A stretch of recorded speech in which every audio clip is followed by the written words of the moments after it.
Good morning and welcome. Please rise in body or spirit and join in singing our opening song, Blue Boat Home.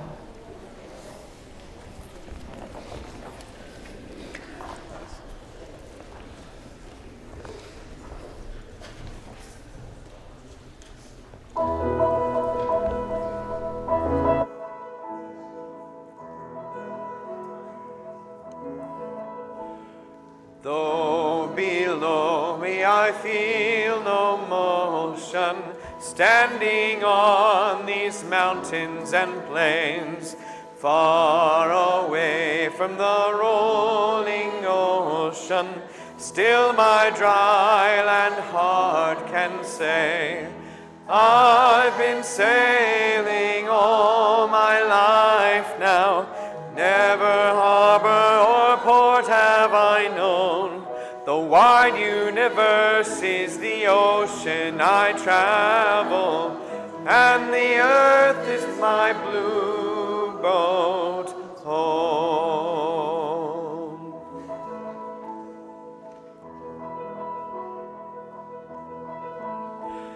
Sun, my sail, and moon, my rudder, as I ply the starry sea, leaning over the edge in wonder, casting questions into the deep, drifting here with my ship's companions, all we kindred pilgrim souls, making our way by the lights of the heavens in our beautiful blue boat home.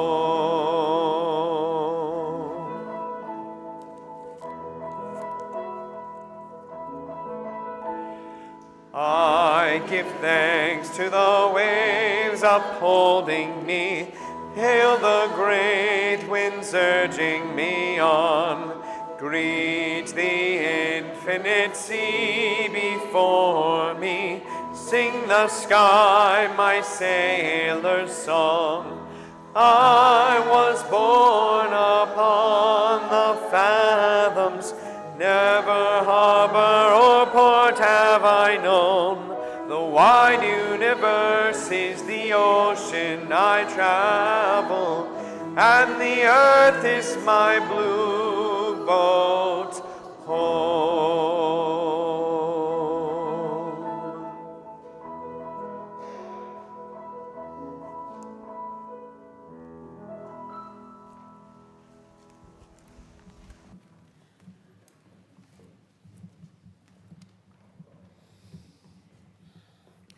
What a beautiful and uplifting way to open our service. Like the song, we too are travelers on this vast sea of existence, seeking meaning, belonging, and connection.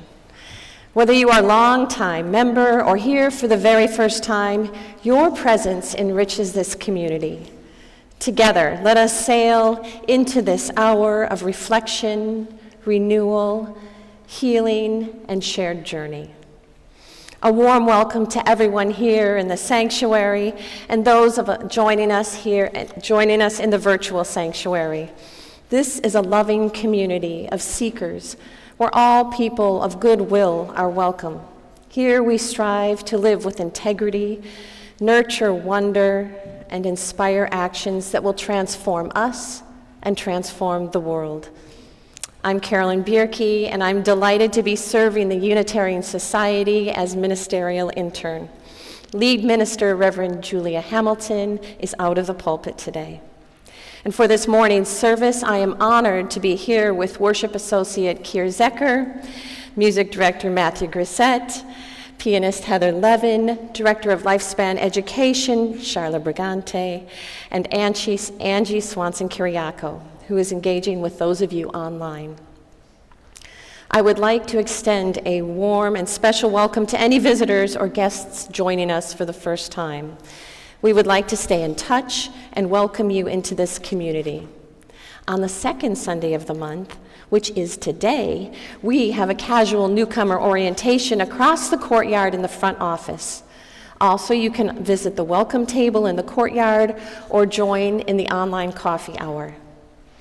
We have a lot going on beyond our Sunday services. There are a couple things that I want to highlight. This Tuesday, January 14th at 6 p.m., Reverend Julia and I will be leading a midweek service. It's a Taizé service modeled after the contemplative services from France, and it is a time for reflection, stillness, meditative singing, and connection. These services will continue monthly through June. And enrollment has begun for our connection circles. Connection circles can be a way to get to know one another on a deeper level by sharing what is important to us with a small group over 5 months. When we know each other's stories, we build appreciation and trust for one another. And through these circles of trust, we strengthen our community. Whether you've been in a connection circle many times or are new to them, you are welcome to join a circle during the month of January. There are 5 groups to choose from, including one group that meets on Zoom and 2 groups that meet on Sunday with childcare. New circles begin in February, and you can find out more about them or sign up in the garden after the service. And now, I invite you to take a breath. Allow yourself to settle and bring yourself into this space as we ring our bell and let the sound connect us.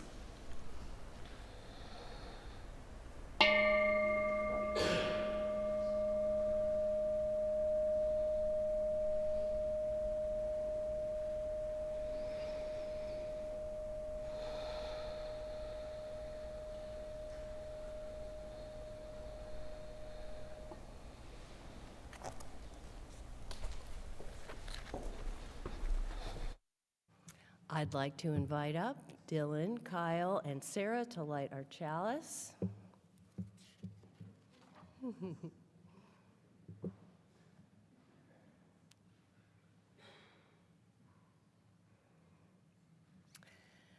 Let us light our chalice with this flame,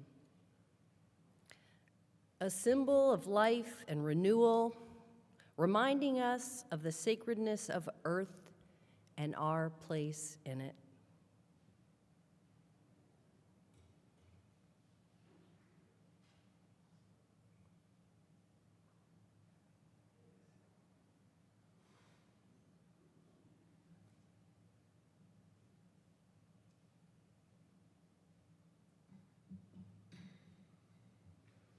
Thank you, Dylan.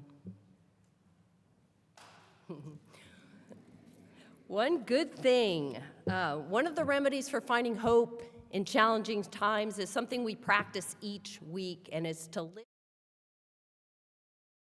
a world that is moving ourselves towards a more beloved community.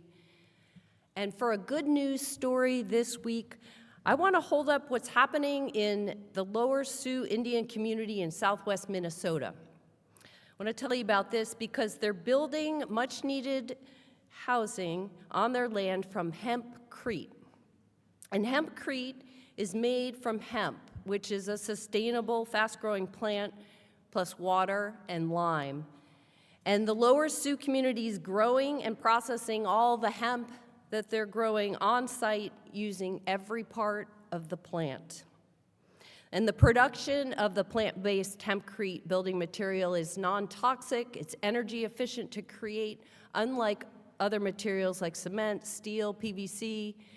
And they're calling this program their Seed to Sovereignty because they foresee a future where revenue from growing hemp supplants what they're currently depending on from casino dollars. Native communities are traditional caretakers of the earth, are leading the change in how our world is built and building our way towards a livable climate. This is a good thing. So we invite you to think about something that's happened in your life or something that you've witnessed this week and share it with someone out in coffee hour, share it in the chat online.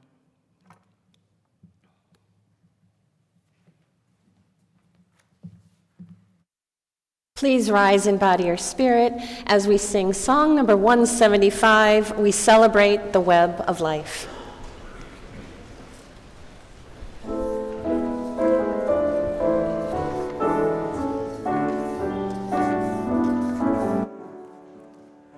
We celebrate the web of life, its magnitude we sing, for we can see divinity in every living thing.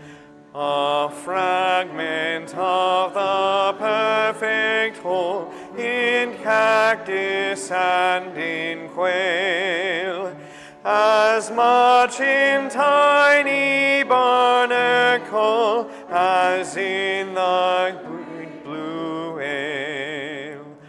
Of ancient dreams we are the sum, our bones link stone and star, and by no future worlds to come, with worlds that were and are. Respect the water, land, and air, which gave all creatures birth. Protect the lives of all that share the glory of the earth.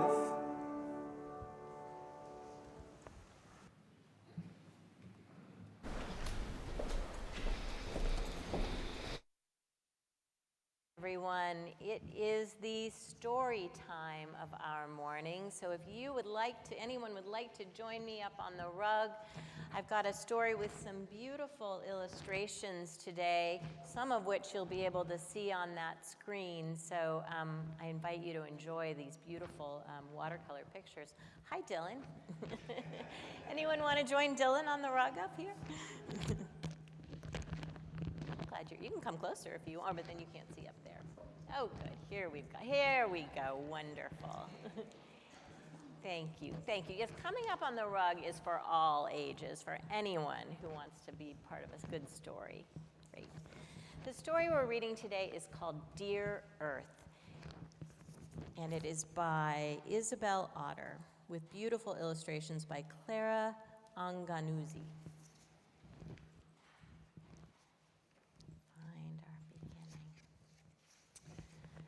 When Tessa and Grandpa went walking, he would tell her about the earth. Grandpa had been an explorer once. He had seen many wondrous things and loved to tell Tessa about his adventures. As Grandpa talked, pictures were painted in Tessa's mind. She decided to write a letter to the earth. But how to begin? Start by writing Dear Earth, then let your imagination flow, said Grandpa. Dear Earth, Tessa began. The sea roared in the distance, and Tessa continued to write. My grandpa has told me a lot about you, and you sound wonderful. One day, I'm going to be an explorer just like my grandpa.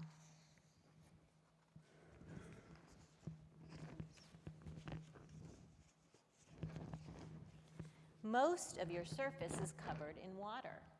I want to dive into your deep oceans and see shoals of swirling fish. I would blow bubbles with the whales and glide like a sea turtle.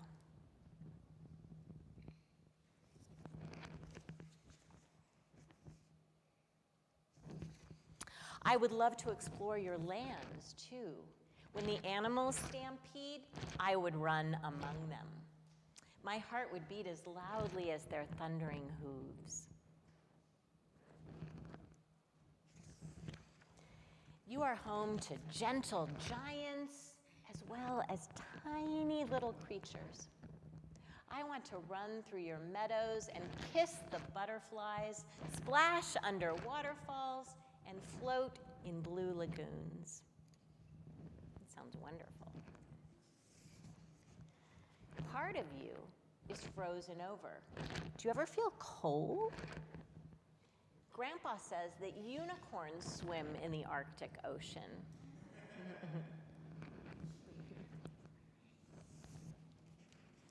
You have ridges of mountains that tower over everything. Some of them have their head in the clouds.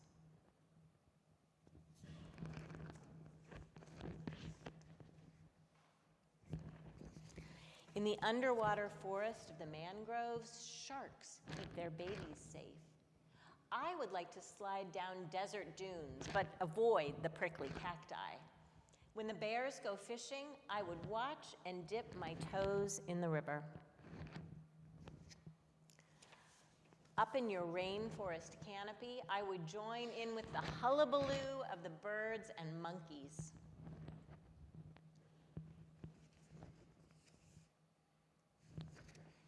High in the sky, I would fly with the birds. Soaring and swooping up and up, I would go.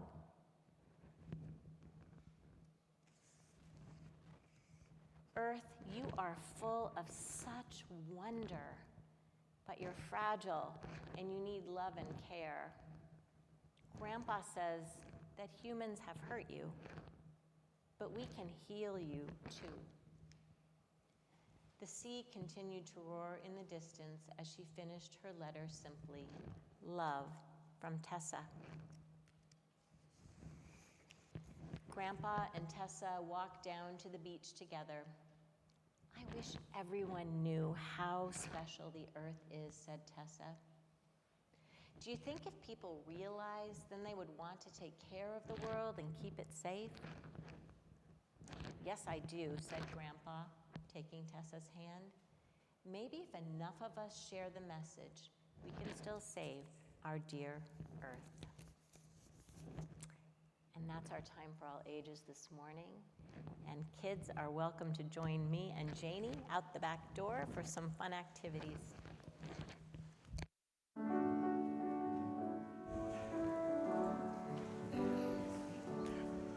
We hold you in our love as you go, as you go. May your heart be at peace as you go. To nurture the spark of your precious life. We hold you in our love as you go.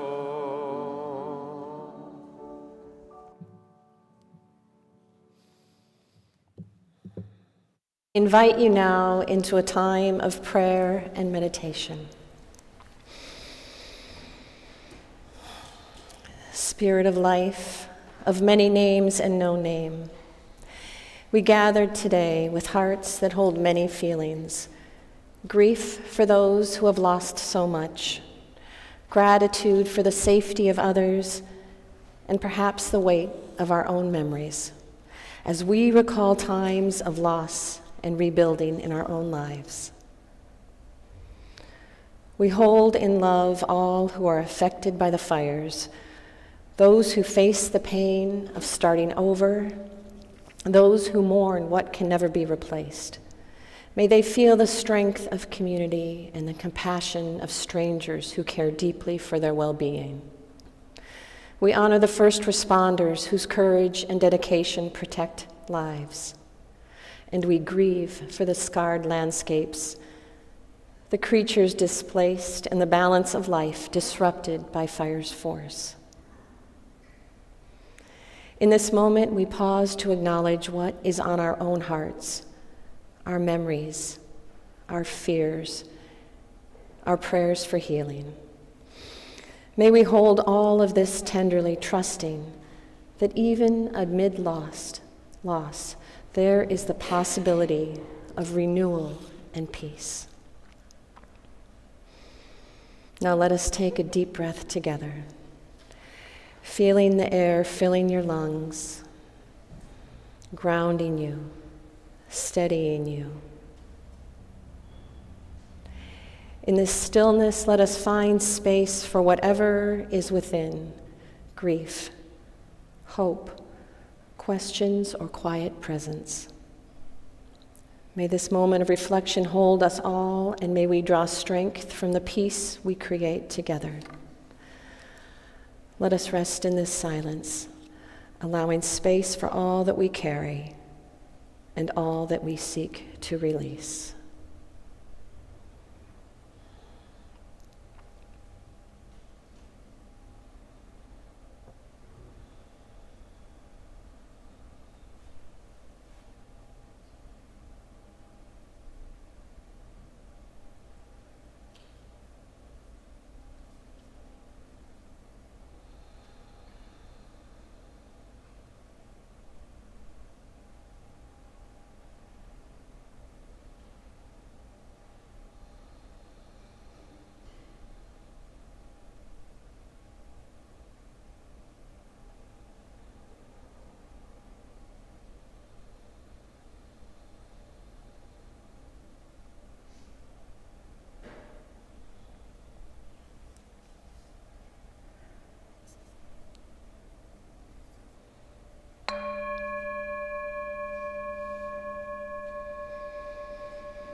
Please remain seated as we sing This Is My Song.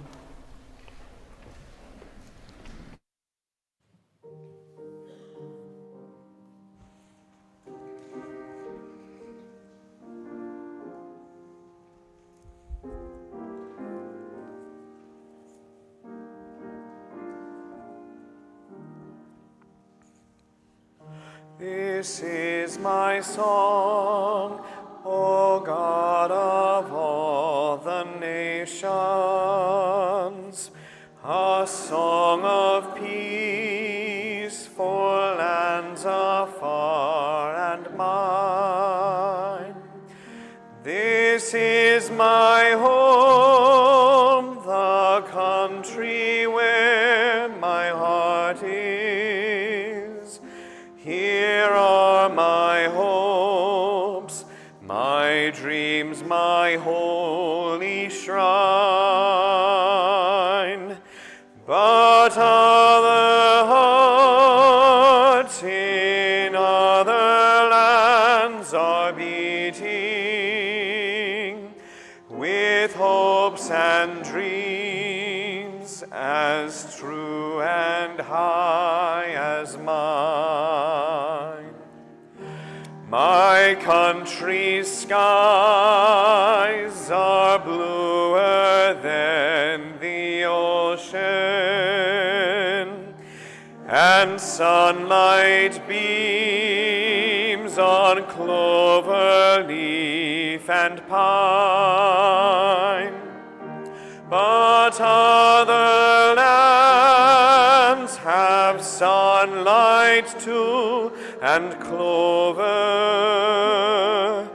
and skies are everywhere as blue as mine. Oh, hear my song, thou God of all the nations, a song of peace for their land and for mine.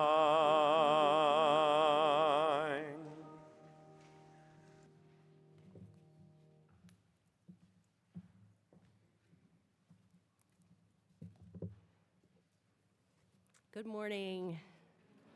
Hi, I'm Kier Zecker. I'm a member of your worship arts team here. And like Tessa in our stories Charla read this morning, I want to start my reflection writing a letter to Earth. Dear Earth, I've heard there is a song beneath your soil, made from billions of voices, blending their calls into a hallelujah all can understand. It is the sound of life flowing through the tangle of roots, mycelium, and a maze of burrow tunnels, upward through trunks and stems and blades of waving grasses out into the air, the wind, and stars.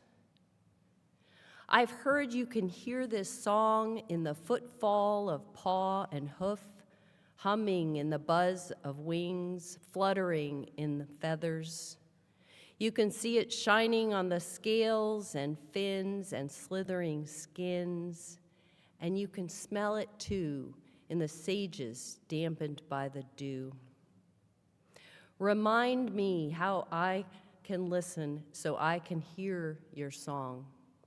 Remind me that I am part of your voice and have notes to sing. Love, Kier.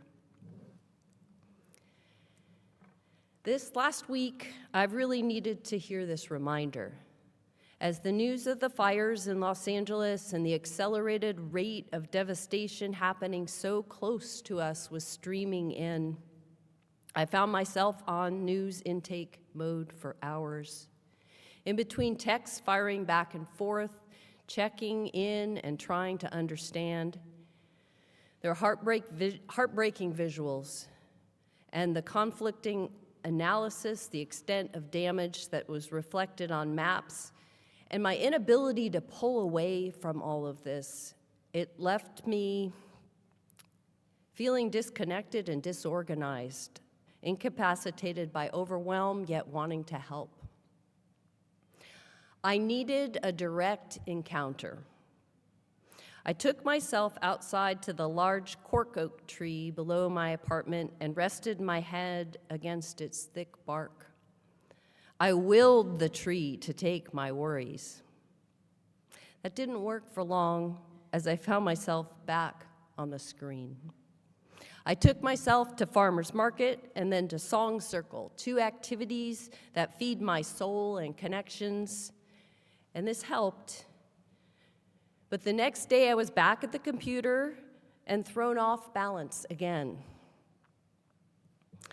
Yesterday I spent the daylight hours on the other side of the mountain in the San Ynez Valley along the river.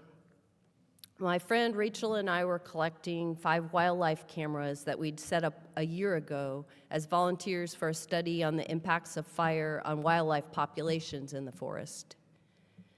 And the dark before dawn was still, quiet, cold. We hiked and watched as the light revealed new colors and sun warmed our frozen fingers. And at one point we split up to retrieve different cameras, and I took a moment to stop and sit at one of the sites to watch the river flow over the rocks. I opened my presence fully, and I felt the vibrancy of life that was there around me, feeling my heart pound with joy when a deer bounded out from behind the sagebrush. This is where I heard the earth song again. I needed to completely stop and open my honor and attention to the natural world around me and know my part in it. I believe as a Unitarian Universalist, I have a responsibility to care for all that exists in this web of life with love. And my attention and time fosters this love between us. I know I will never be perfect in my remembering that we are part of nature. It's a constant back and forth balancing act. But I believe this practice of truly stopping to listen to nature, of remembering we are part, is necessary for our survival. Living in relationship with the natural world becomes an act of resistance to the pace and focus of our consumer culture. And on a fundamental level, I believe our challenges in healing the earth are spiritual in nature and reflect the way we've come as a society to commodify the value of earth and disconnect from it. And listening to nature is an action that I can take to change this norm. I want to end with one of my favorite poems by David Wagner, because this one helps me to remember how to come back into balance when I'm feeling lost about what to do next to help. And it's called Lost. Stand still. The trees ahead and the bushes beside you are not lost. Wherever you are is called here, and you must treat it as a powerful stranger, must ask permission to know it and be known. The forest breathes. Listen. It answers. I have made this place around you. If you leave it, you may come back again saying, here. No two trees are the same to raven. No two branches are the same to wren. If what a tree or bush does is lost on you, you are surely lost. Stand still. The forest knows where you are. You must let it find you.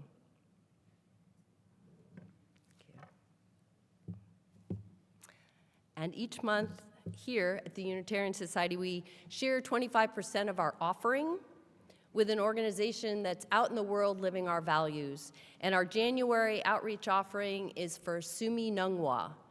And Sumi Nungwa is who UCSB has partnered with on our many trips to the Hopi Reservation since 2012. And they're the ones who help us connect with and support the Hopi and Navajo cultures. They're the folks with the close ties and reciprocal trust with the Hopi and Navajo elders and assist us in being part of this healing cultural bridge building. And I have seen firsthand how incredibly valued and appreciated this Sumi Nungwa work is. I'm very grateful we've maintained this connection and keep going back, and that our youth and members of this congregation continue to have the opportunity to hear the wisdom from the elders, a deep wisdom of living in peace with the natural world, a wisdom that might save our species, a wisdom that won't be here much longer if we don't listen. So please give generously as you are able, and join me now in reading our affirmation of gratitude and giving. Let us be grateful when we are able to give, for many do not have that privilege. Let us be grateful for those who share their gifts with us, for we are enriched by their giving. And let us be grateful even for our needs, so that we may learn from the generosity of others.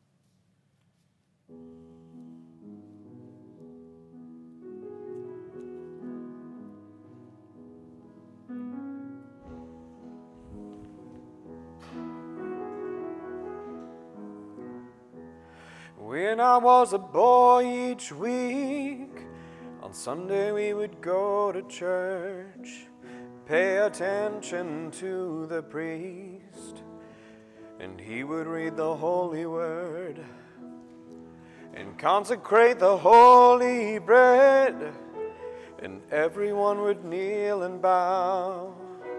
Today the only difference is everything is holy now. Everything is holy now.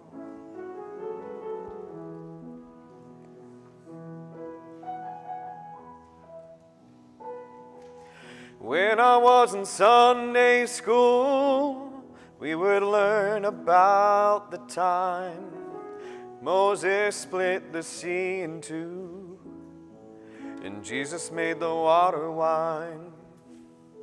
And I remember feeling sad, miracles don't happen still. And now I can't keep track, 'cause everything's a miracle. Everything's a miracle.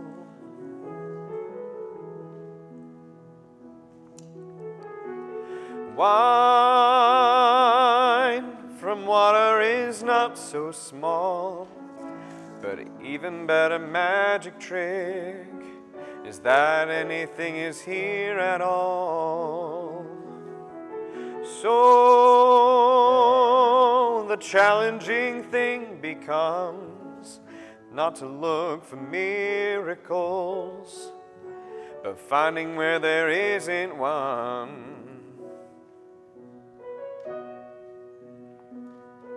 When holy water was rare at best, it barely wet my fingertips. But now I have to hold my breath like I'm singing in a sea of it.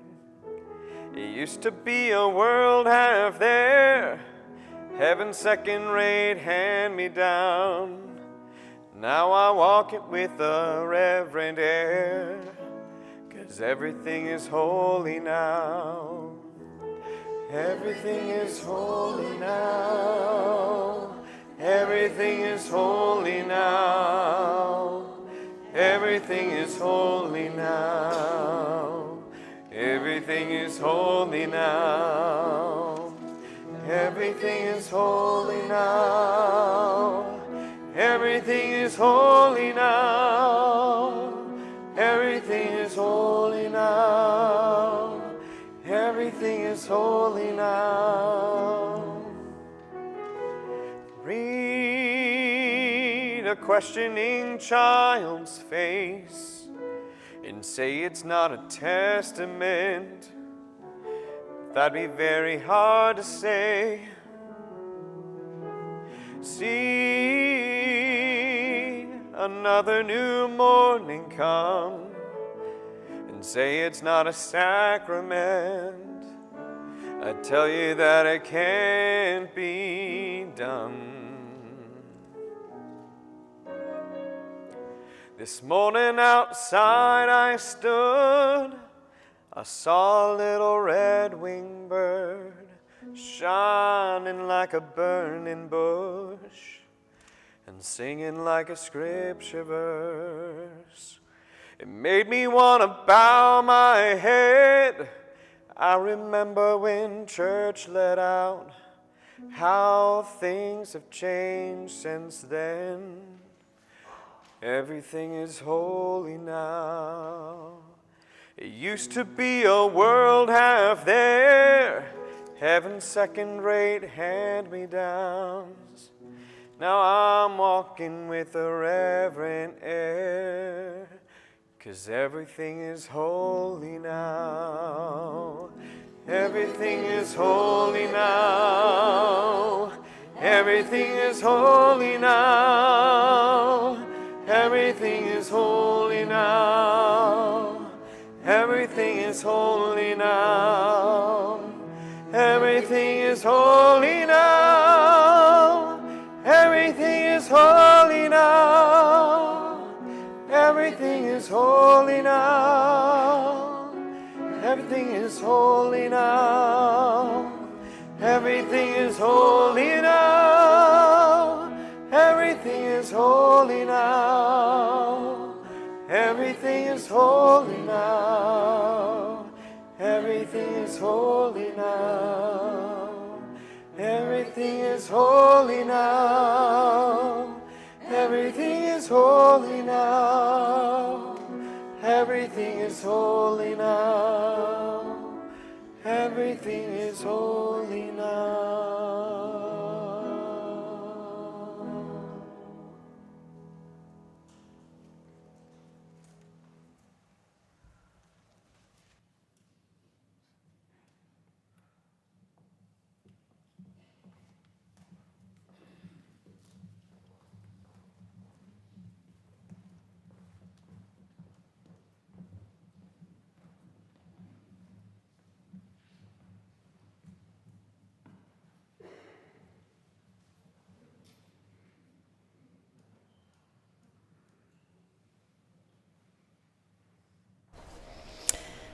Nature has long been my teacher, my refuge and my companion.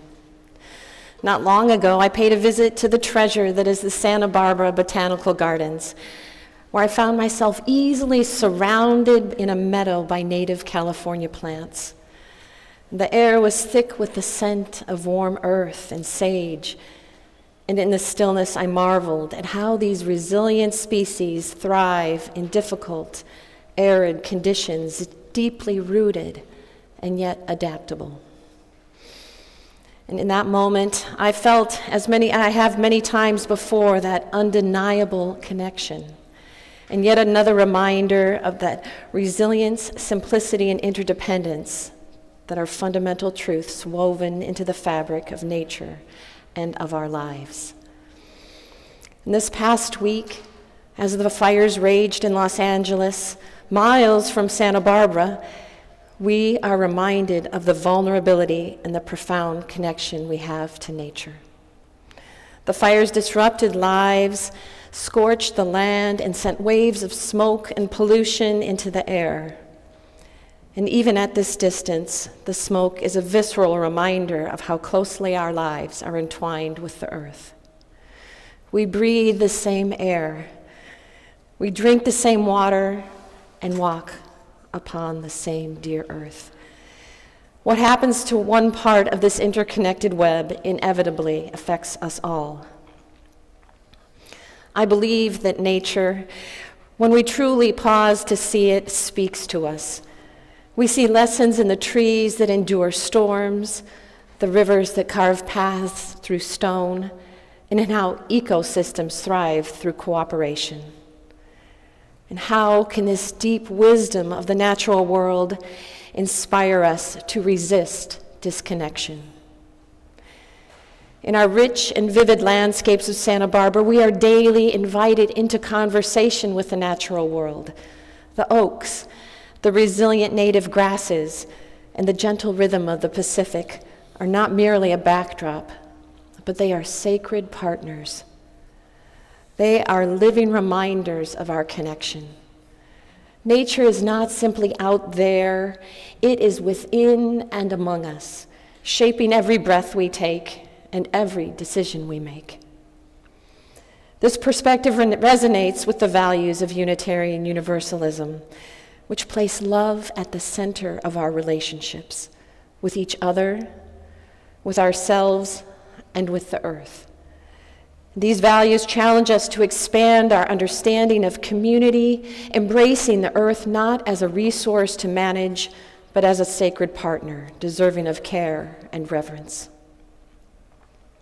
How will these insights guide us into resisting forces that threaten both our natural and spiritual worlds? Long before modern theological debates, Indigenous traditions practiced an ethic of care for the earth that could address today's environmental challenges. The native Santa Barbara people, the Chumash, exemplify this wisdom, offering a model for living in harmony with the rhythms of land and sea, and very importantly, acting with long-term awareness. Rooted in respect and reciprocity, their teachings remind us that the earth is not a commodity, but a sacred relative. In this world facing unprecedented environmental challenges, the stories and beliefs that shape our relationship with the earth carry immense power. Among these, the Hebrew Bible has profoundly influenced the worldview of Western cultures. And yet, these interpretations are not immutable. They can be re-examined and reimagined to offer a more ecologically grounded perspective. In 1967, a historian named Lynn White wrote a landmark essay, The Historical Roots of Our Ecologic Crisis, arguing that much of our environmental degradation can be traced to Western Christianity's dominion-centered theology. He focused on Genesis 1, verse 28 through 30, which reads, "Be fruitful and multiply, and fill the earth and subdue it, and have dominion over the fish of the sea, and over the birds of the air, and over every living thing that moves on the earth." White argued that the interpretation of this passage, commanding humanity to subdue the earth and exert dominion over all living things, has given permission to humans to exploit nature. And this perspective, White argued, positioned humans as separate from and superior to the natural world, and has been used to justify centuries of environmental harm. White's call to rethink the narratives that shape our attitudes remains critical. He advocated for a return to humility and the recognition of the sacredness inherent in all life. And this call of stewardship aligns with the growing realization that humanity must act as responsible caretakers of creation. Building on White's critique, theologian Sally McFaig argues that the word dominion should not be understood as domination or exploitation, but as an invitation to care and responsibility. McFaig suggests viewing the earth as the body of God, emphasizing the interconnectedness of all life and the sacred nature of creation. Scholar Norman Wiertzbach also critiques interpretations of Genesis that justify ecological harm. He highlights how dominion has often been misread through anthropocentric and patriarchal lenses. Instead, Wiertzbach points to the broader biblical narrative, which frequently calls humanity to act as shepherds and stewards. Shepherding is a role rooted in care, protection, and a deep understanding of the needs of the flock. This perspective finds further support in Psalm 24, verse 1, which reads, "The earth is the Lord's and everything in it." And the way I read this passage underscores that the earth does not belong to humanity. It is a divine gift entrusted to us. It shifts the focus from ownership to partnership, encouraging us to see the earth as sacred and interconnected with our own well-being. Even Jesus drew on the natural world to teach profound truths. He spoke of the mustard seed's potential, the lilies of the field in their unadorned beauty, and the tiny sparrows cherished by God. These examples remind us of the divine presence in creation and humanity's call to live in harmony with it. Finally, theologian Rosemary Radford Reuther further critiques dominion theology, tying it to systems of oppression that harm both the earth and marginalized communities. She calls for an ecofeminist theology that dismantles hierarchies and fosters mutuality between humans and the natural world. Reuther's own life reflected her theology. She tended a plot of tomatoes outside her office window, both as a challenge to institutional norms and as a reminder of our need to return to the land. For Reuther, the ethic of stewardship is inseparable from justice, as both require a recognition of the intrinsic value of all beings. This vision is central to the view of eco-theology, which frames environmental care as a spiritual imperative. By viewing the earth as a sacred community, eco-theology calls us to honor all life and to reinterpret dominion as a responsibility to nurture and preserve. This connection to the natural world is not merely theoretical, it is deeply experiential. In moments of awe, self and other dissolve. And we glimpse the sacred unity that underlies all existence. Buddhist teacher Thich Nhat Hanh has a beautiful meditation on an orange, which I encourage you to try. This practice includes using all your senses to experience the orange. Slowly smell, peel, and taste the orange. Give gratitude and see the interconnectedness of all things. The sun, the rain, soil, and hands that bring the orange to us. This mindfulness calls us to live with reverence, recognizing our place within the web of relationships that sustain life. You can try this with a piece of fruit at home, or I brought a basket of oranges that blew off my tree this week, and feel free to help yourself to one on the way out. We know that our well-being is tied to the health of this planet. Yet living this principle demands more than affirmation. It requires action. Practically, this might mean supporting local conservation efforts and building relationships with nature. For example, the Santa Barbara Channel Keepers engage in hands-on restoration projects, reminding us of our role as stewards. The Santa Barbara Urban Creeks Council restores riparian habitats, while the Community Environmental Council promotes renewable energy. These local initiatives welcome support and involvement in answering the call to care for all creation.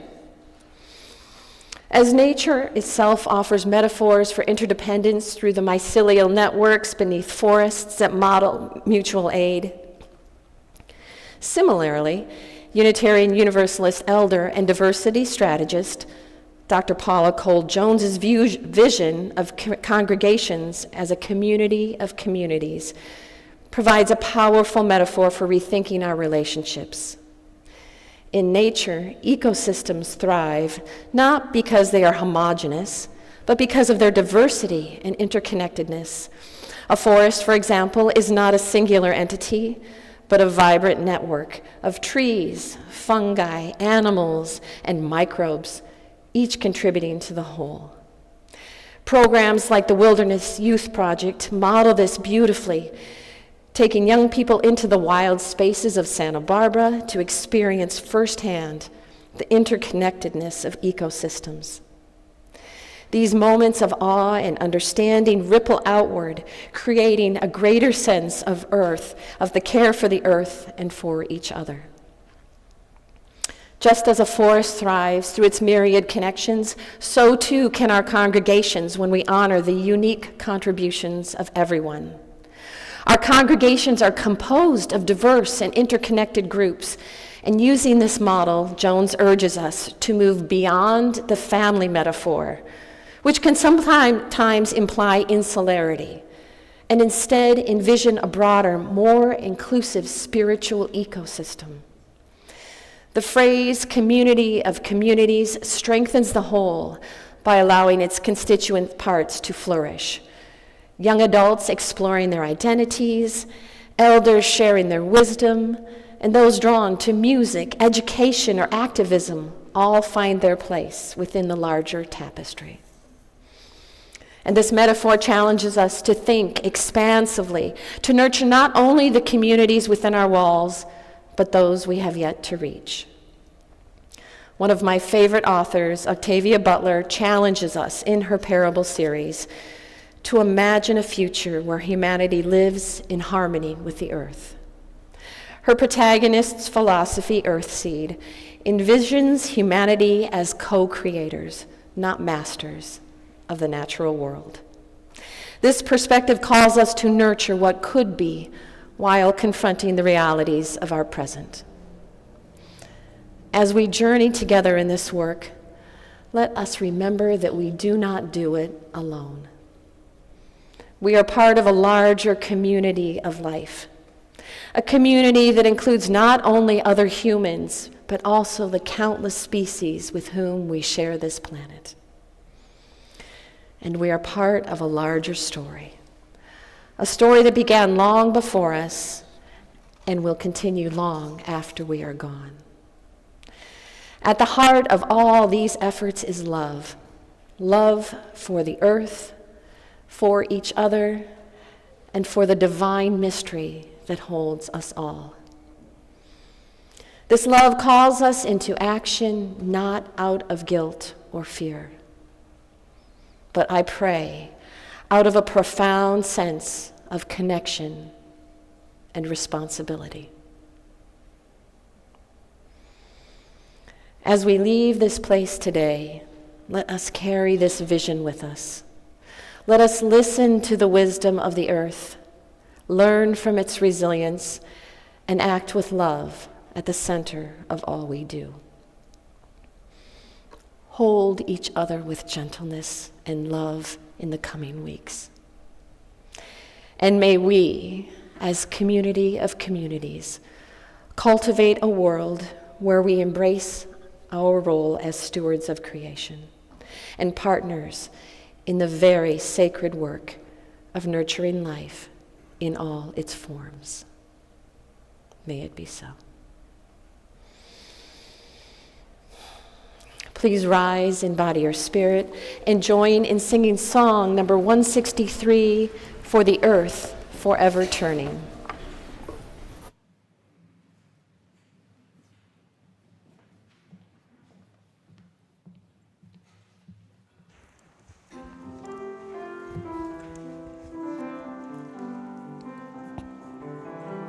for the earth forever turning, for the skies, for every sea, for our lives, for all we cherish, sing we a joyful song of peace.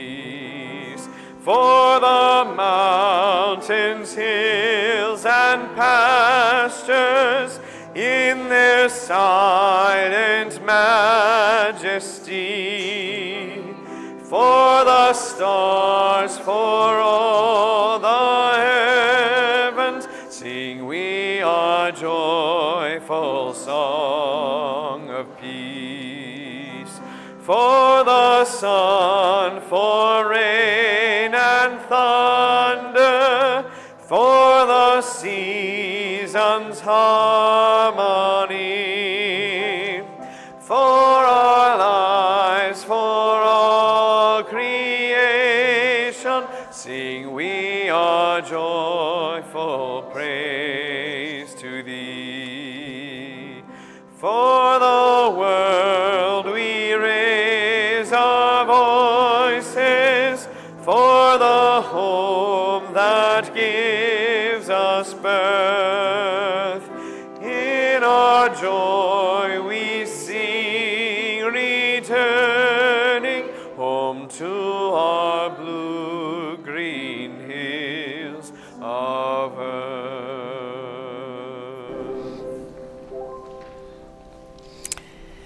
And now, as we go forth from this gathering, may we carry with us the wisdom of the earth beneath our feet. May we remember that we are not above creation, but within it, interwoven with the trees, the rivers, the stars, and all living beings. Let us walk gently on this sacred earth, caring for it as a divine gift entrusted to us. Go now in peace, with gratitude for the gift of this day, and with hope for the generations to come. Blessed be, and amen. And let us call out a blessing.